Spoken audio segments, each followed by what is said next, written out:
Hi, good evening, good afternoon, wherever you may be. Welcome to this API 101 for publishers, researchers, and librarians with Postman and Crossref, presented by ConTech.Live, of which I am the CEO, Klaus Snell.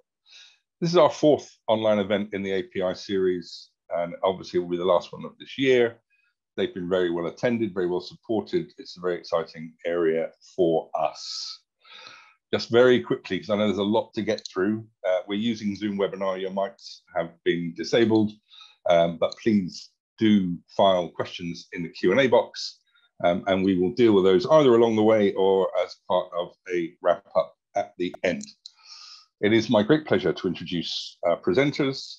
That's Rachel Lamy, Director of Product at Crossref, and Claire Froelich, Student Programs Manager at Postman. Over to Claire and Rachel. Excellent, thank you, Clive.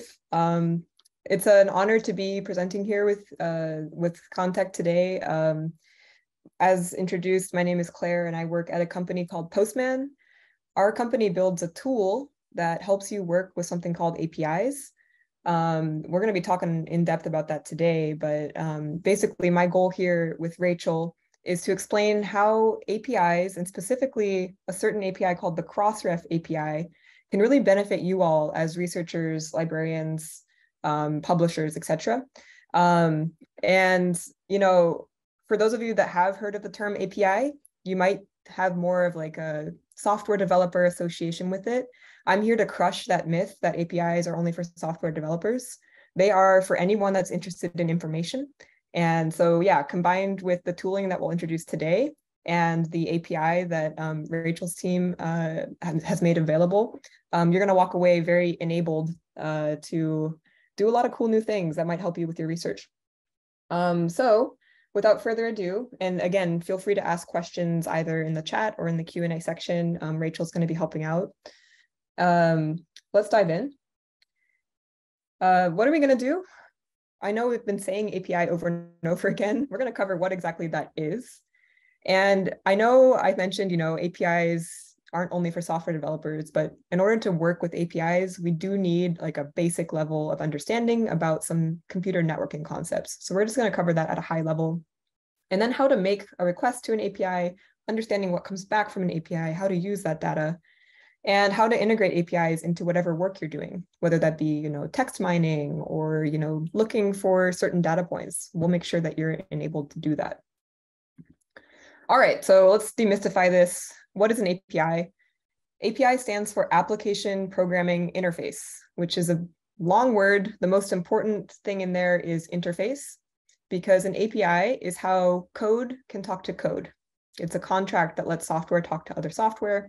And because of this, API enables, you know, everything that we know of as integrations, automations.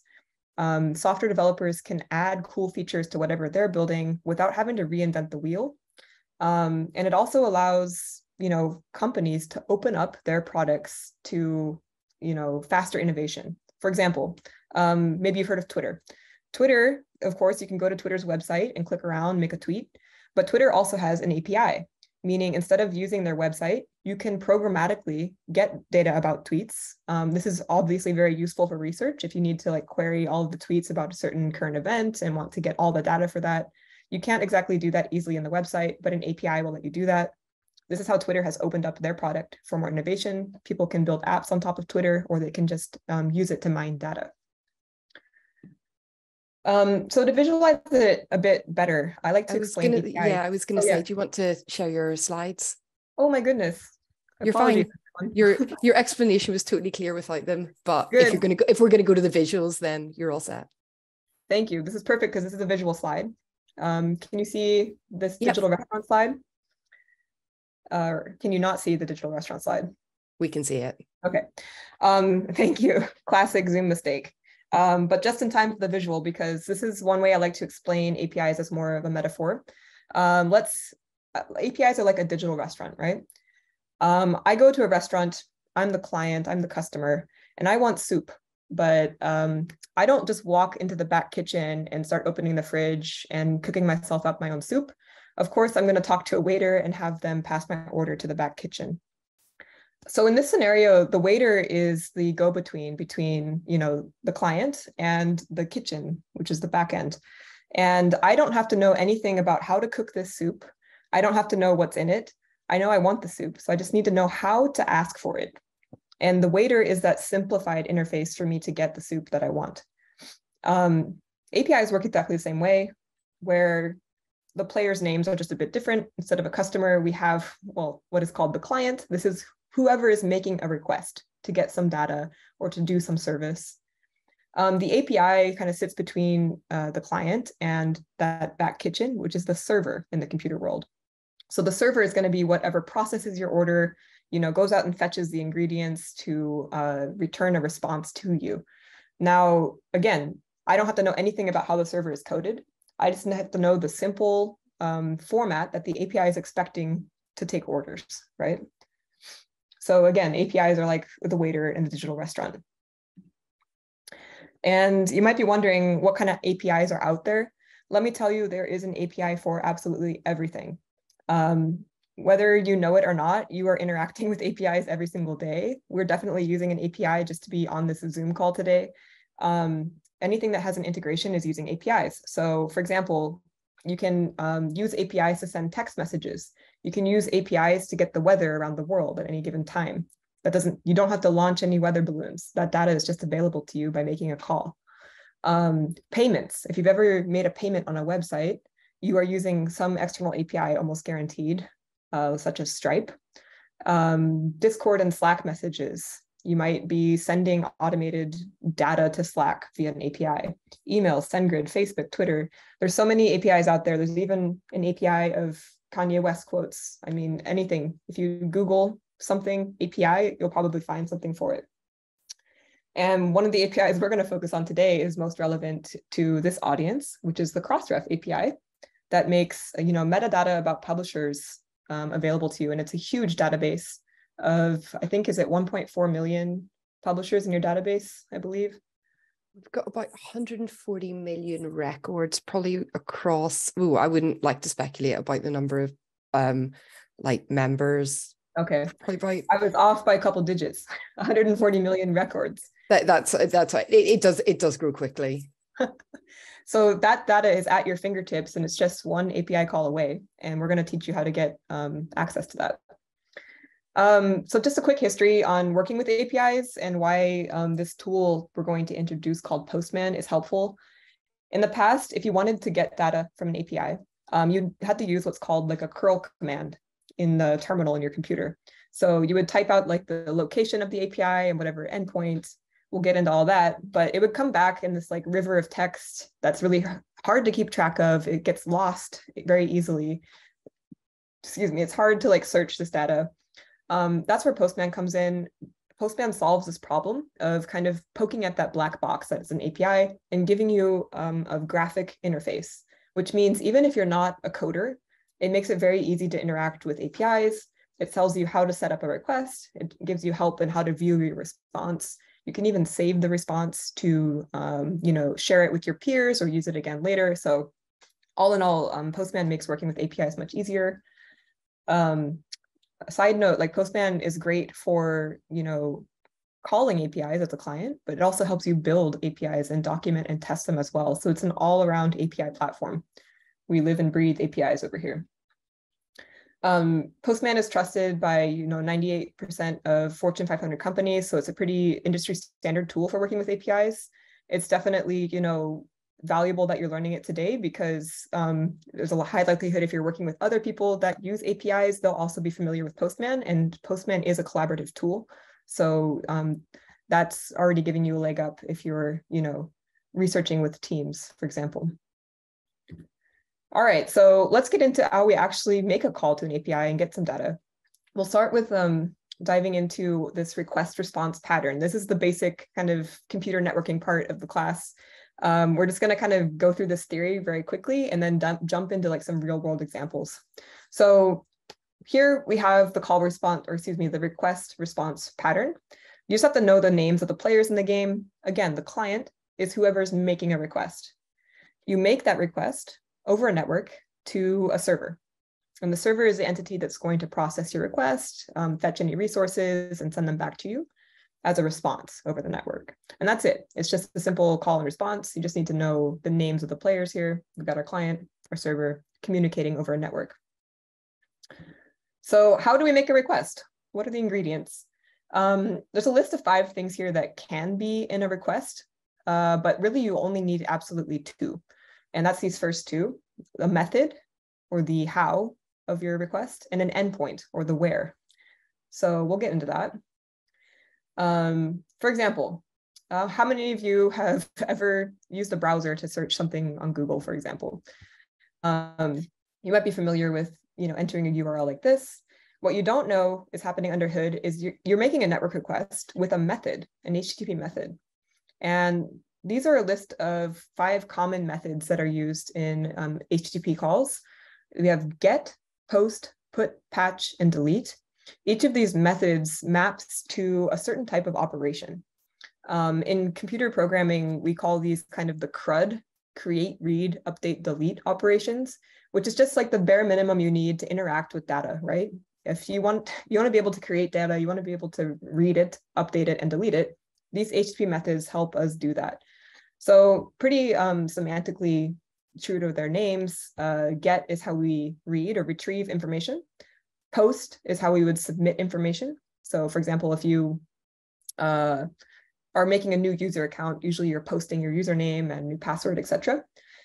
Put or patch is for updating information. Let's say you change your address in your user signup, it'd be like a put request or a patch request. And delete is how we delete information. So that's all pretty straightforward. Again, everyone codes an API differently. So how you interact with it will depend on their documentation. Documentation is so important to read when working with APIs. Documentation will tell you exactly which method to use. Then the second part of what's required in requests is an endpoint, or where we're making the request. It's just a URL. As you can see here, you're probably familiar with a lot of this. To break it down, the URL has a protocol such as HTTP or HTTPS.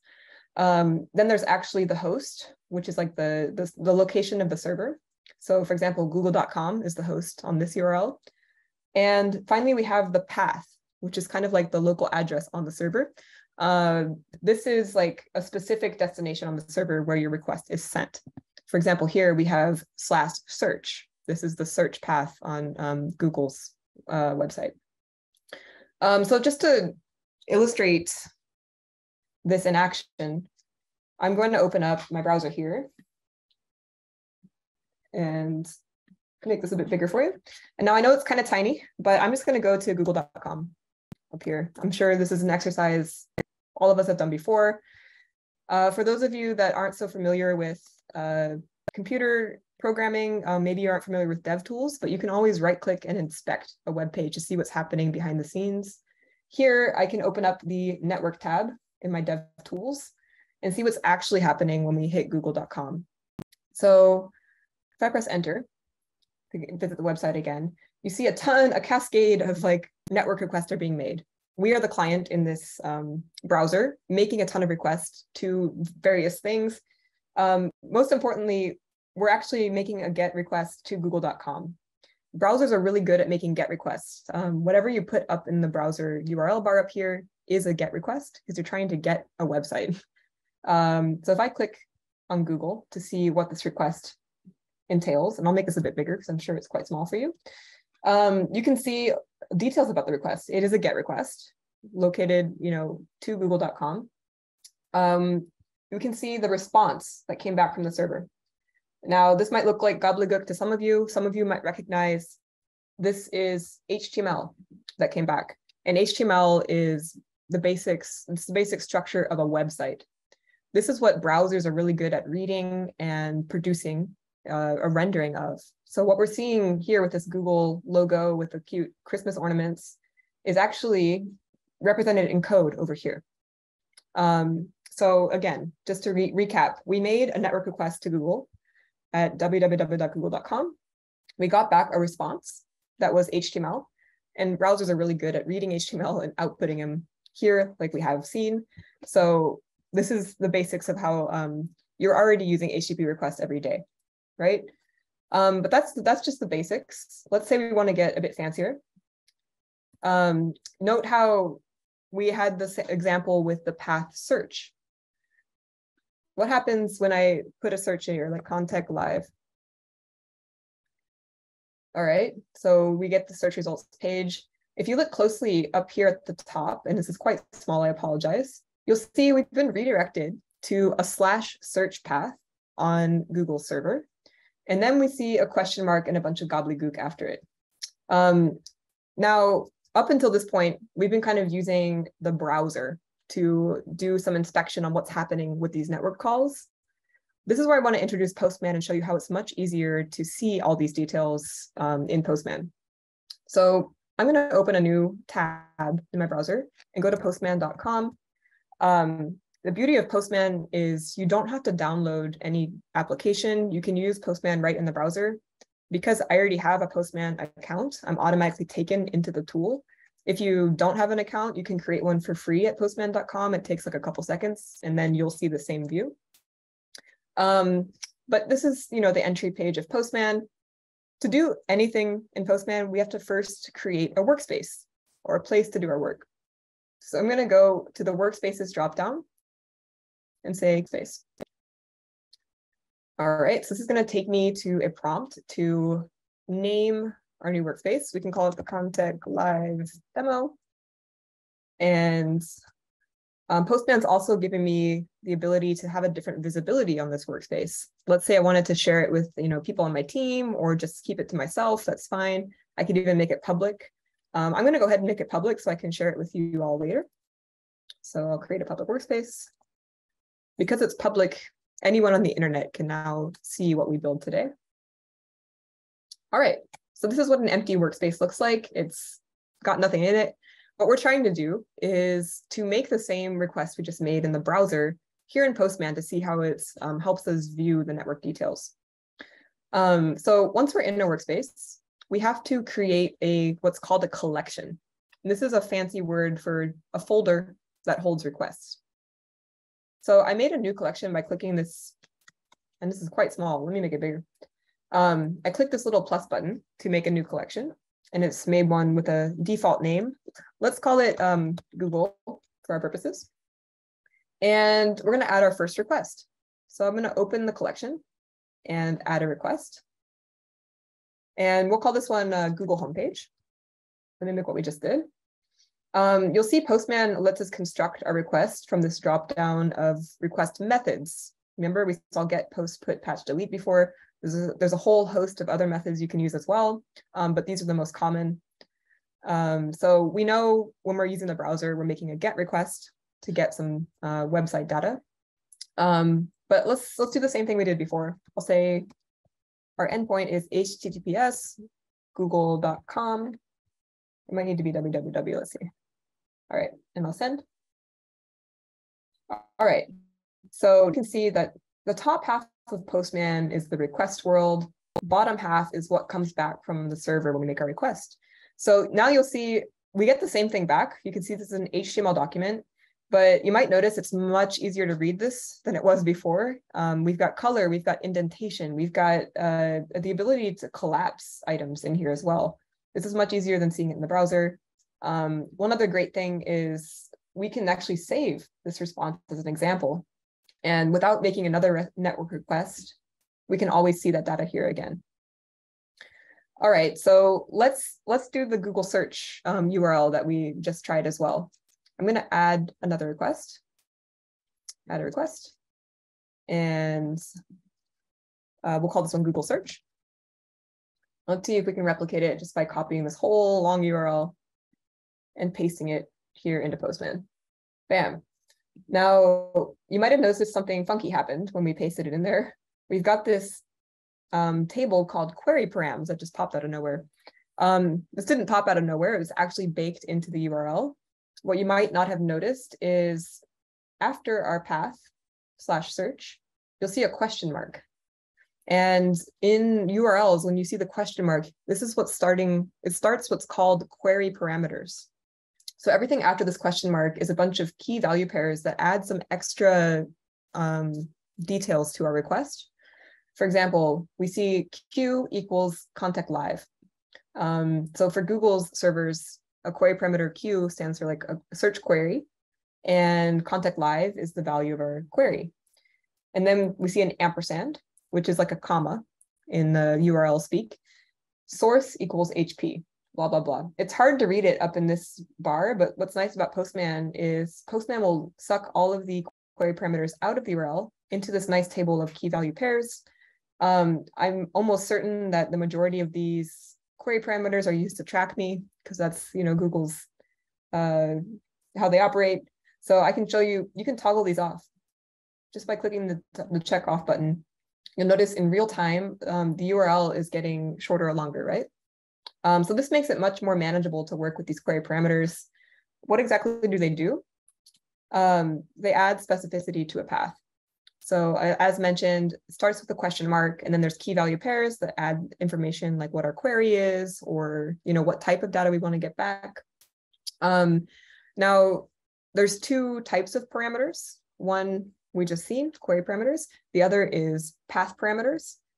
These are easy to get confused because they both have the name parameter, but the difference is a path parameter is not after a question mark. A path parameter comes directly after a slash, and it's a part of the path that's dynamic.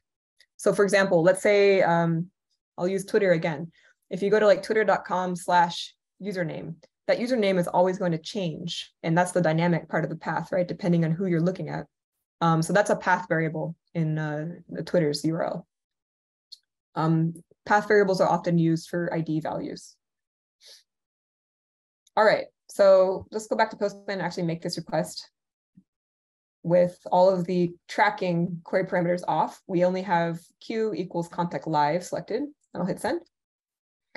And we get back some HTML. I'm not a computer. It's hard for me to read this and imagine what it looks like. So I can click the preview tab here in Postman, and you'll see it renders the HTML that came back. Most importantly, we see ConTech.Live is pre-populated here in the search bar. How does it know? Well, because that was our query parameter. And so Google knows to render the site with the query parameter here and all search results that are related to ConTech.Live. So far we've learned, you know, how to build a request, how to add query parameters, and how to view responses, basically from an API, or from a server at least. So what we've done so far is just learn how network requests work. There's a couple more elements of a request that you should be aware of. One is called headers. And you can think of the headers in a request kind of like the outside of an envelope when you're sending a letter. It includes the metadata. So that's not the payload, the actual letter that's inside, but information that helps that be delivered, right? So for example, the address, or like whether or not you've paid for shipping, that would all be considered metadata. It would be in the headers of a request. Some common headers that we see in API requests are things like authorization. Some APIs, you know, have sensitive data. You don't want just anyone on the internet being able to make a request to an endpoint and get the data.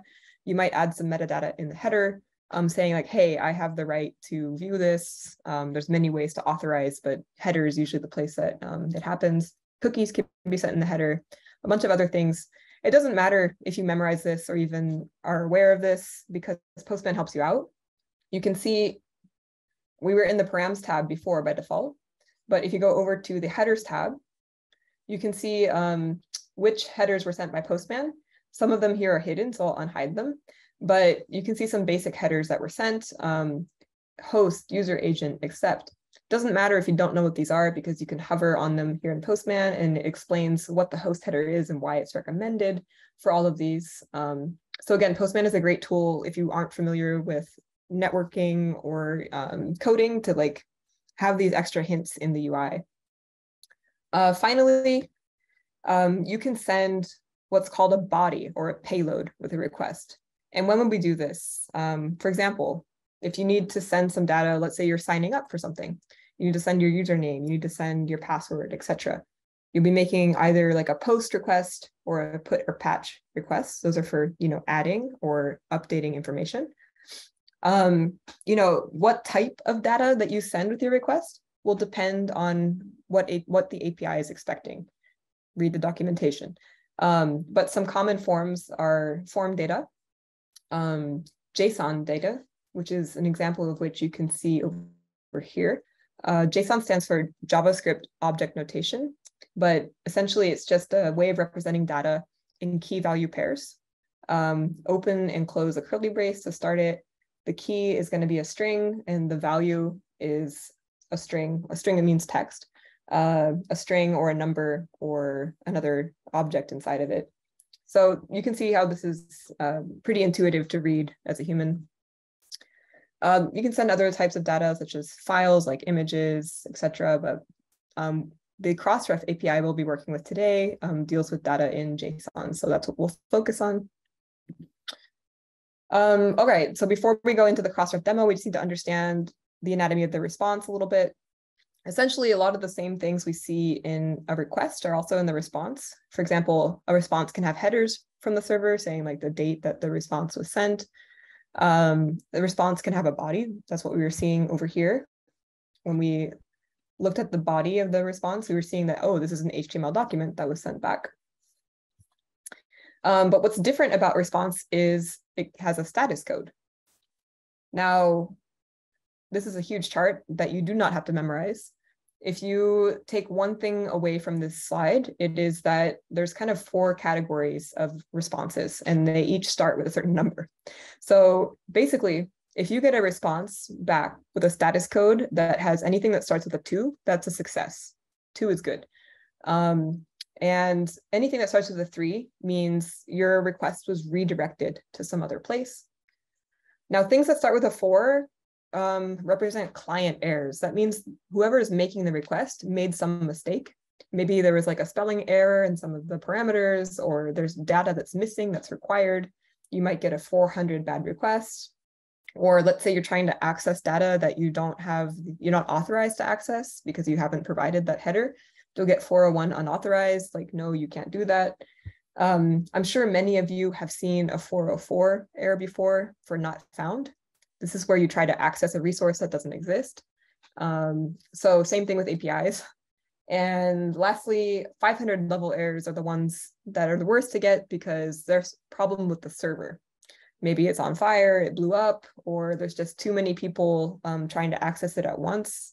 For whatever reason, the server wasn't able to respond to your request. Now, where do we see status codes in Postman? Right down here, make this bigger again. You can see there's status 200 OK right here. And as I was saying before, you don't have to memorize what each of these numbers means. Postman, if you hover on the status, is going to explain what 200 OK means and has nicknames for all the statuses as well. So again, Postman is a great learning tool if you're just getting used to the concepts of networking.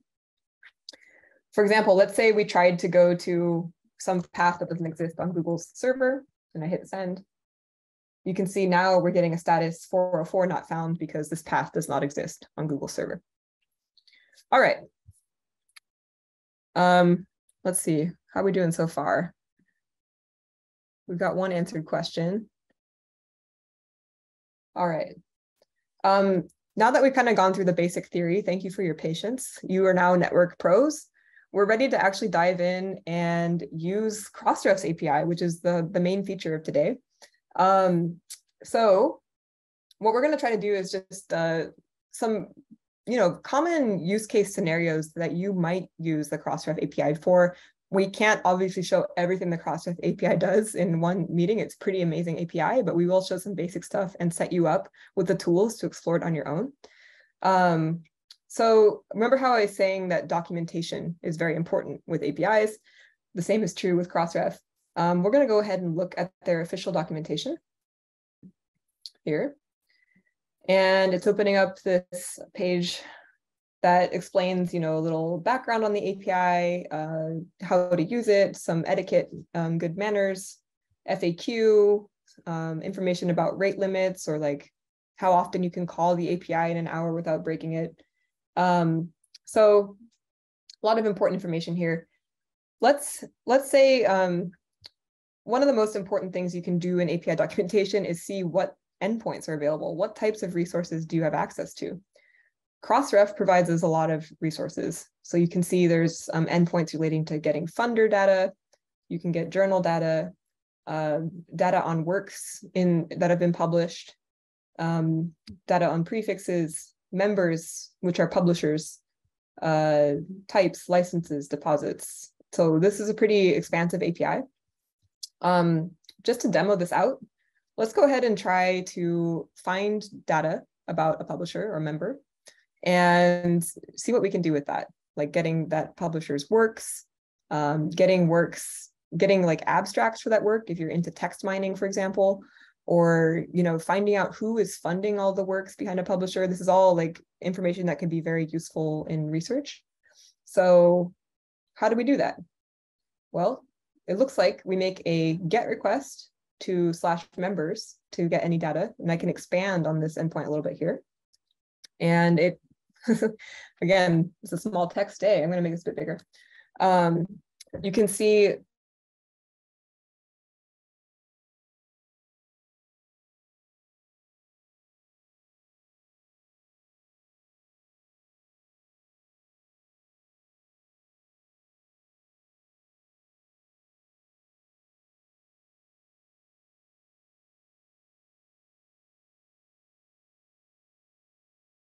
this collection and open a new collection or create a new collection.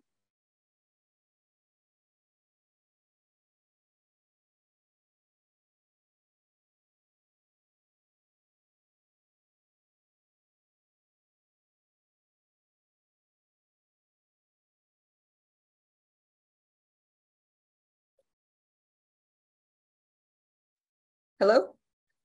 Did I lose you? Yeah, we lost you for a second, but now you're back. I'm back. All right. So what happened while I was gone is I pressed the plus button to make a new collection in Postman. And I'm going to open this new collection. My internet's a little funky right now. All right. So let me just reload the page. I think it's a bit confused. All right, so I'm opening this new collection and I'm going to name it Crossref demo. Okay, and we're going to add our first request in here. And let's say we're going to search for members, right? Okay, and we get to choose our request method. The documentation said it's a GET request to get information about members. I'll paste our path in here. And you might notice something looks like it's missing. Yes, we have the path, but we don't have the base URL, the protocol and the host. So to get that, we're gonna have to return to the documentation. And I lost the docs. I'm just gonna Google it real quick. Crossref API docs. And I think here's where we wanna be. All right. So what I'm looking for here is that base URL that starts with HTTP or HTTPS. I see here is the base URL for the Crossref API. It's api.crossref.org. So I'm going to copy that, head back to Postman, and paste it right before our path. So now our request has an absolute location to go to. You can see Postman pulled our query parameter called query, and our demo query is called association library. So I'm going to send this off. And we get back pretty quickly a 200 response, so okay, with a bunch of JSON data. And what we see here is, well, some metadata about the response. Like we got this many items back. We got 9 search results, but you can see the actual results in this data point or this property called items. Now in computer programming or in JavaScript, in JSON notation, when you see this square bracket, it means we're about to introduce a list of items. So we're entering a list here. And each of these open curly braces represents one item in that list. It's an object in a list. So each of these is a search result. And we can see the first search result that came back. Most relevant is the Medical Library Association. So all of the data inside here has to do with the Medical Library Association. And Crossref gives some pretty detailed information back. You can see, you know, what prefixes are associated with this publisher, what type of coverage they have. You get the member's ID. This is their unique identifier inside of Crossref, which is useful for what we'll do later. You can get all sorts of information here, flags about it, location, alternative names, I imagine. Then the next item, you see there's American Library Association. So the cool thing about APIs, like we just made our first API call here, is you're guaranteed to get data back in this structure, which makes any type of like data mining you're trying to do very easy to automate, right? You know, whenever you make a search request, you're going to get data back in this shape. So you can just do whatever you need to pluck certain information out. For example, I could change the query here to like Wiley Publishers and hit send. I'll save. We're getting the exact same structure of data back. Now we have, let's see, we got one search result and we see here, it's Wiley. There's even more information for this particular publisher. We can see like the counts of all of the DOIs that they publish. There's a lot of records there. We get a breakdown of DOIs by year. So you could imagine how this list of data could be used to make a chart, for example, if you were interested in that, of their published or their, you know, activity over time.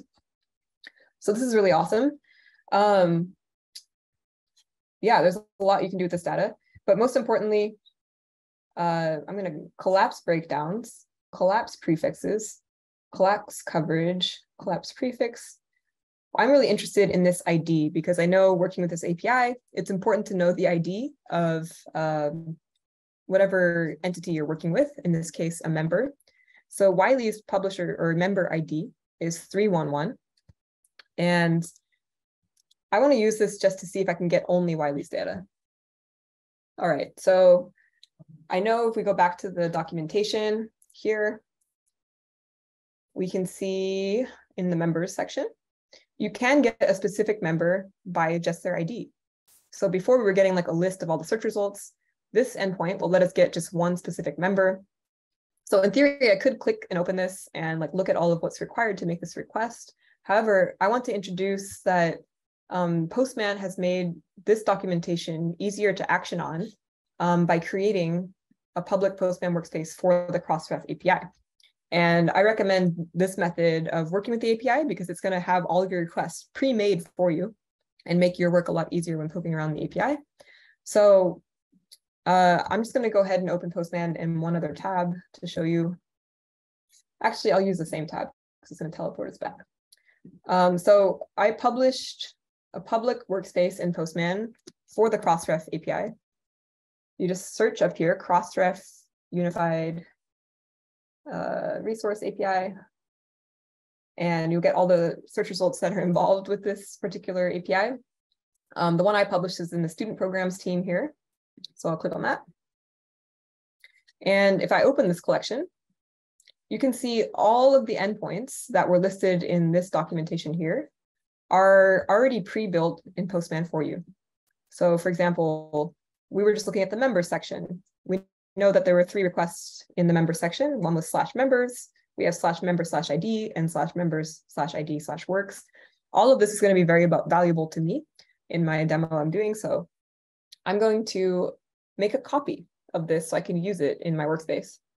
And in lots of like computer scenarios, we use the word fork for making a copy because it allows you to, you know, kind of fork the river at some point and continue editing it and then later merge it back in if you wanted. But for our intents and purposes, we're just making a copy today. So we're going to make a fork. I'll click the ... on the Crossref API and say create a fork. And it automatically names it by my name. I get to choose where I'm going to fork this collection or copy it. And I want to choose the ConTech.Live demo workspace. And I won't watch the original. You can watch it if you'd like to be updated on changes to the original, but I won't. So fork collection, and it's going to teleport us back to our demo workspace. Now we have the full API documentation right here in our workspace. So remember before we were searching for members, we can click and see what response came back. let's say now we just want to get only the information about Wiley because we found the ID. I can open in our API documentation here, the /members ID request, and I can see it here, what's involved in that. And what you might notice is a little different than what we saw before is up here, where there used to be like a hard-coded base URL. Here is actually a variable base URL that is set at the collection level. So it's still, if I hover on it, it resolves to api.crossref.org. And so variables are a little more advanced, and I won't talk about them much today, but what I want to show you is we're going to duplicate this members ID request and pull it up into our demo so we can work with it here. And because variables are a bit more advanced, I'm just going to hard code our base URL for now. So I'll replace this with that so you just see exactly what's going on. One thing I'll mention at this point is Crossref API is so valuable, it gives you access to, you know, over 100 million records, right? And it has to, it takes a lot of maintenance, and it's a heavy API. So Crossref has what's called this politeness etiquette, where you voluntarily submit a query parameter called mail to, and you enter your email here. And that way, like the API knows who's making the request, and you're put into like a different pool on their server. And so you might get responses a little bit faster for volunteering that information. This helps protect their API from abuse. They know like if they're getting like 1,000 requests a second, that it's not some like anonymous hack. It just shows a little bit of trust. Not all APIs have this, but this is, you can read about it in Crossref's API documentation. All right, so I'm gonna go ahead and replace email with my email so that Crossref knows who's making this call. Postman.com. All right, and you might notice we've got api.crossref.com/members and then :ID. And this is new to us. Remember, we introduced path variables earlier that come directly after the slash. This is an example of that. In Postman, we can use : syntax to signify a path variable. And when we do that, see watch what happens if I remove the colon and I add it back. Postman has added a path variable table down here where I can put a value for this ID. So remember, Wiley was 311. And if I put the value here for that and send, you will see that now, instead of like a list of search results, we're actually getting just one object back. This is Wiley's data, right? Same data we saw before. We get the breakdowns and all the other data that we could see before. Okay, so that's all well and good. I'm going to get rid of the copy in the name here. But let's do something a bit more practical.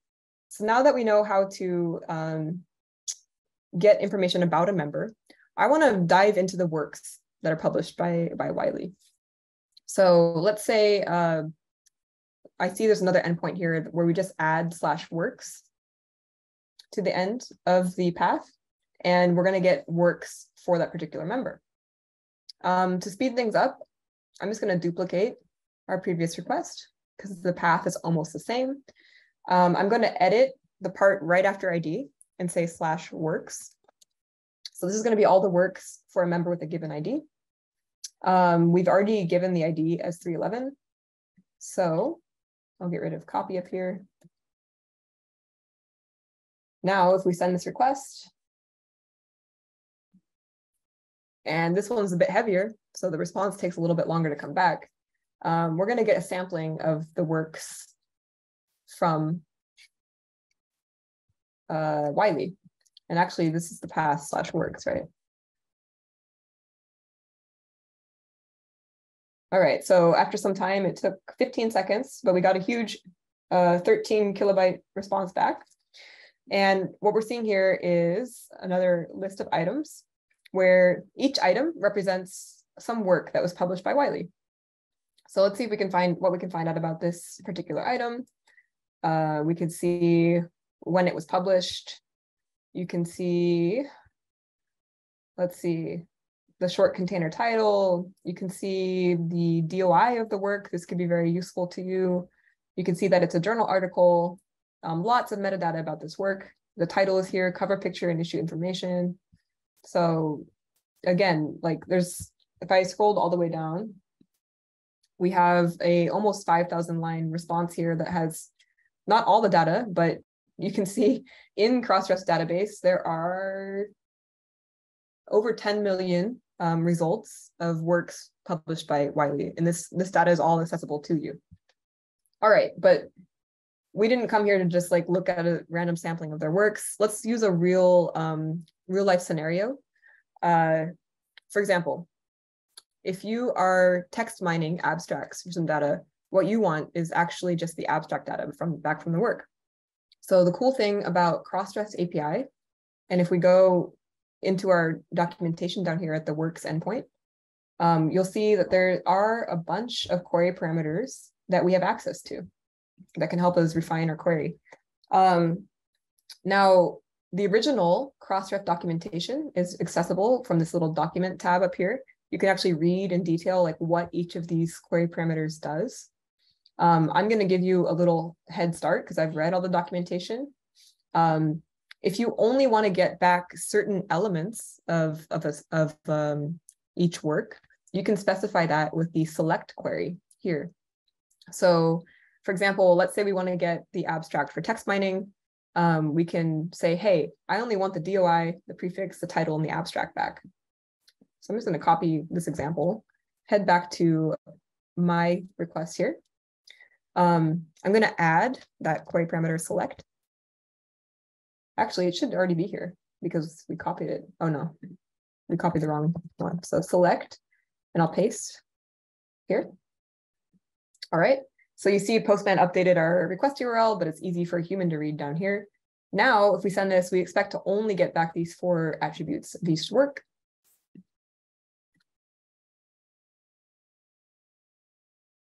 Here we go. And that's exactly it. We only have the DOI, the prefix, the title. Some of these don't have abstracts, it looks like. So we aren't getting back any abstracts. Let's see. So yeah, I was going to say there'll definitely be some that don't have abstracts, right. But the ones that will, then we'll return them. That's going to highlight the next cool feature of Crossref API is we can filter our results to only show results that have abstracts, right? So again, if we go to this example that shows all the possible query parameters we have at our fingertips, I can see there's a filter query parameter here. This example has a date filter, but it also has an example of the has abstract true. So each of the filters is just a comma separated value. I only know this because I read their documentation. But if we add the filter has abstract true to our request, then only works with abstracts will be returned.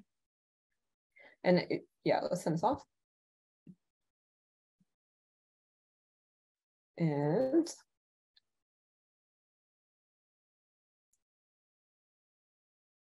a lot of compute happening behind the scenes here.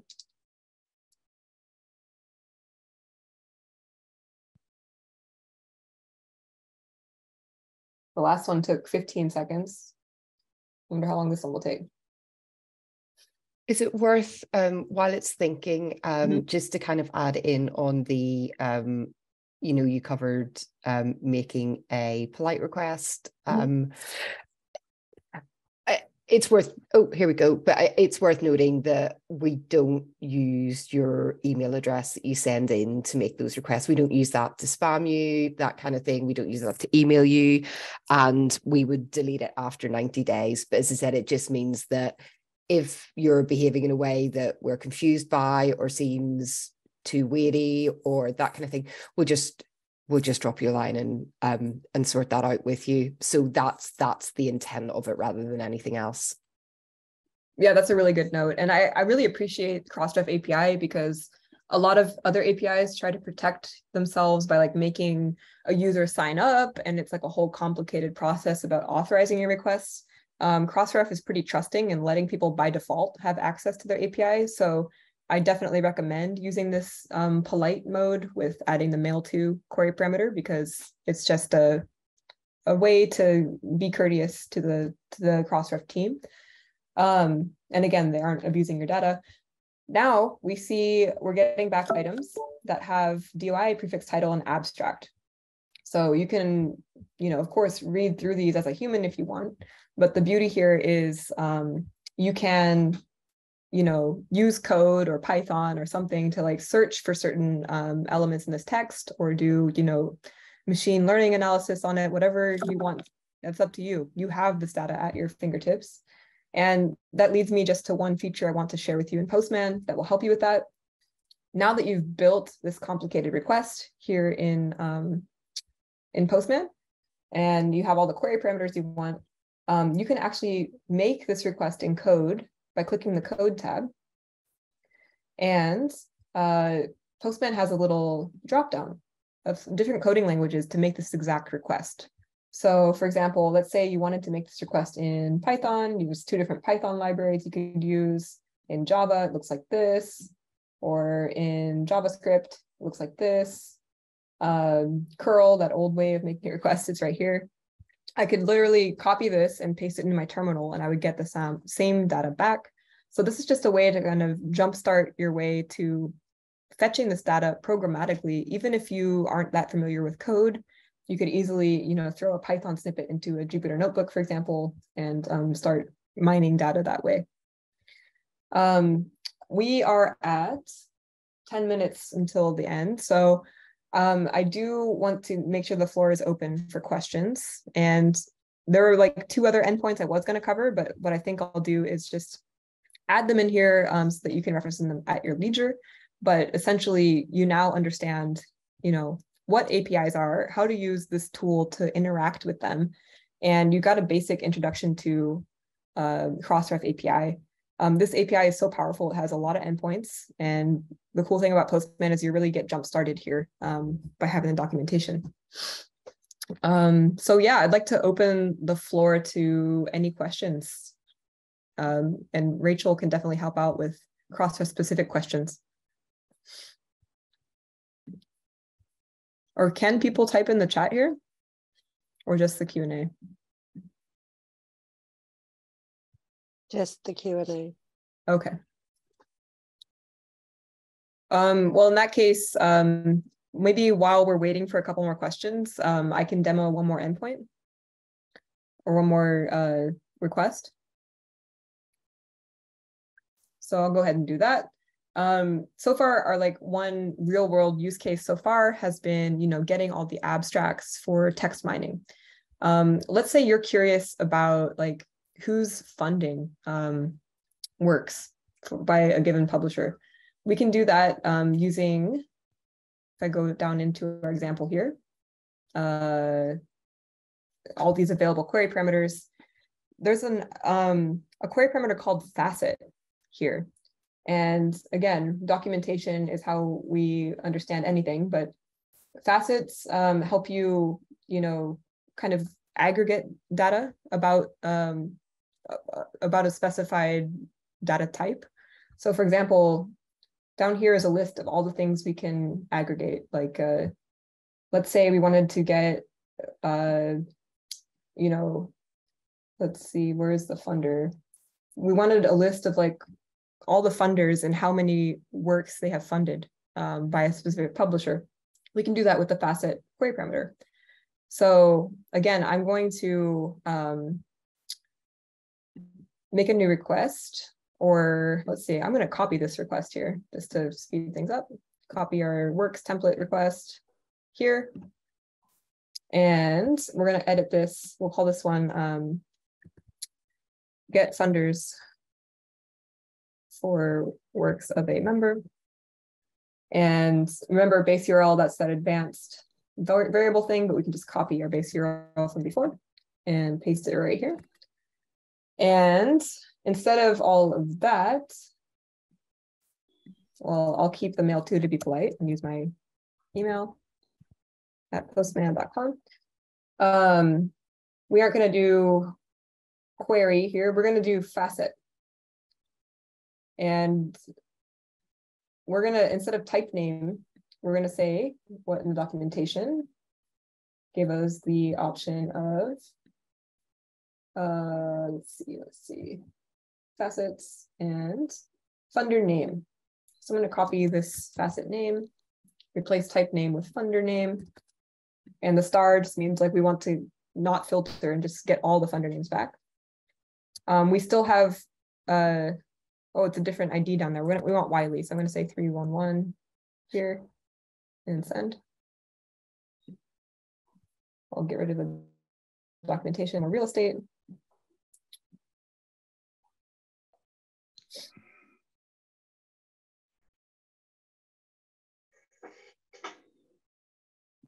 I see we have some questions here. All right, we're getting a list back. And once this formats, because it's so huge, you can see we've got a list of funders in the order of like most works funded. So you can see that Wiley's majority of the works funded are, or like the funder that has made the most contribution to the most works is here, National Natural Science Foundation of China. And, you know, as you go down the list, it's less and less works that are funded by each funder. But this could be really useful if you're just trying to investigate, like, okay, who's putting money behind the works by this publisher? So yeah, this is another real world example. That's now great. Yeah. I just want to jump in. Rachel, do you want to answer? I know you've written an answer, but not everyone reads the question. The Crossref query that you, I think, have typed an answer to. Yes. The question was, I'm not familiar with Crossref, wondering how many metadata fields it has in addition to title, DOI, abstract. For example, does it contain citation information? Yeah, so Claire, I think you can probably testify that there are tons of there are tons of it, which I think is the technical term. In the documentation, there's said that a list of all of the information that we collect, and as with abstracts, it is dependent on that being sent in to us by our members. If our members are providing reference lists as part of that metadata, then they're in there and they're exposed via the API. And we also expose citation counts, which we calculate based on that metadata. And we make those available via the REST API too. So hoping that answers that. Yeah, fab. I've got another question. Can you suggest some resources to help us learn to use Postman for this type of work? I'm guessing that's a Claire question, probably. Yeah, and just to piggyback on what Rachel just said, like whether you're using like the Swagger documentation from Crossref, or if you're in Postman, it's the same document. So you can see here a list of all the elements pertaining to works. And there's even other entities that have other properties, but even just works, you have a huge alphabetical list here that you're free to peruse at your leisure. Now, for Postman resources, yes, I do have a resource I can recommend. I lost my slides here. Oh, here they are. Everyone here is welcome to check out. We have what's called the Postman Student Expert Training. It targets like students in general, but honestly, anybody that's curious about APIs is welcome to take it. It's a free self-paced training that does similar things to what we did today, but it's hands-on. So you actually have tasks where you do things in Postman and submit what you've done in Postman. You do get like a cool digital badge certifying that you're like a Postman API fundamental student expert, but more importantly, you walk away with the knowledge and the independence and more advanced stuff than we talked about today. Like I know we kind of flashed variables at you, but you'll learn how to do that. You'll learn how to do basic scripting. All of that could be very valuable when you're fetching data for research. So I highly recommend checking that out. I am going to share these slides with Catherine, who has promised to share with the attendees. So that will be available to you. Actually, just to be extra certain, I'll share them right now in the Zoom chat.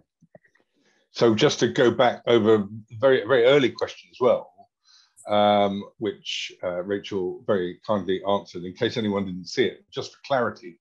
The question was, this is a super helpful explanation of APIs. I'd like to share it with folks if possible. is there going to be a public link to the recording? Yes, there is. And Rachel's put ConTech.Live/API.